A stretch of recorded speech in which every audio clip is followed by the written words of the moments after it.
हाय नमस्ते स्वागत ओडिशार आउ एक नुआ वीडियो को आपको स्वागत जनाऊँगी। आज मुख्य खबर हेउची आंचलिक पाणीपाग खबर। केउ जिले में केते प्रतिशत वर्षा होईची, आगो को केउ सब जिले में वर्षा हबो ता नहीं सबू सूचना आपको यही वीडियो रे मिल जिवो। ता पूर्व जदि वीडियो टी लाइक करना ताहले लाइक कर दियंतु।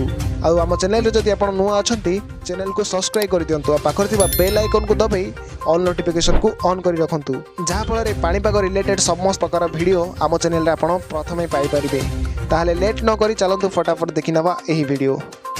एबे आंचलिक पाणीपाग केन्द्र एक बड़ खबर सामना को आसी। सूचना अनुसार 11 जिला को सतर्क कराइला पाणीपाग विभाग। सेपटे 23 तारिख सुधा ओडिशा रे मौसुमी वायु प्रवेश करिबो। गंजाम, गजपति, पुरी एवं जगतसिंहपुर, केन्द्रापड़ा जिले में प्रबल अति प्रबल एवं कटक, ढेंकानाल, कंधमाल, कलाहांडी, जाजपुर जिले में 24 तारिख में उपकूल ओडिशा समेत अनुकूल, ढेंकानाल, बौद्ध प्रबल अति प्रबल वर्षा एवं कलाहांडी, नवरंगपुर, सुवर्णपुर, संबलपुर, देवगढ़ और कोरापुट जिले में गोटे कि दुईटी स्थान में प्रबल अति प्रबल लगी वर्षा होइबो। भद्रक, रायगड़ा, गजपति, गंजाम, नवरंगपुर, कलाहांडी एवं कंधमाल वर्षा आशंका।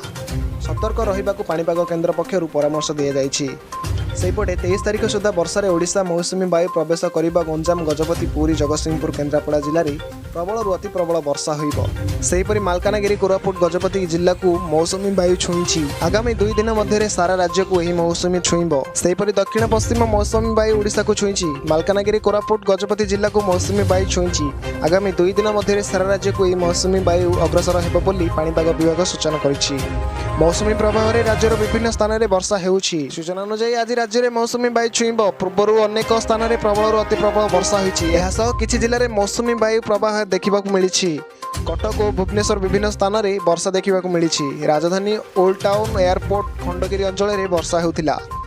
राजधानी मौसुमी वायु मंदिर अंचल स्तर में आंठुए लाखे पानी होइछि। दिन 2:30 सुधा भुवनेश्वर 90.4 मिलीमीटर वर्षा रेकर्ड करा जाइछि। कटक सहर प्राय सबु स्थान में घड़घड़ी सह वर्षा होइछि।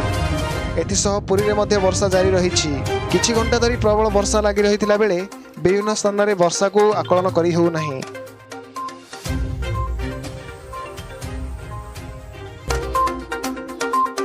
जदि वीडियो को आपको भल लगी ताहले गोटे लाइक करंतु और सब्सक्राइब करंतु। पाखर थिबा बेल आइकन को दबाइ ऑल नोटिफिकेशन को ऑन करि रखंतु।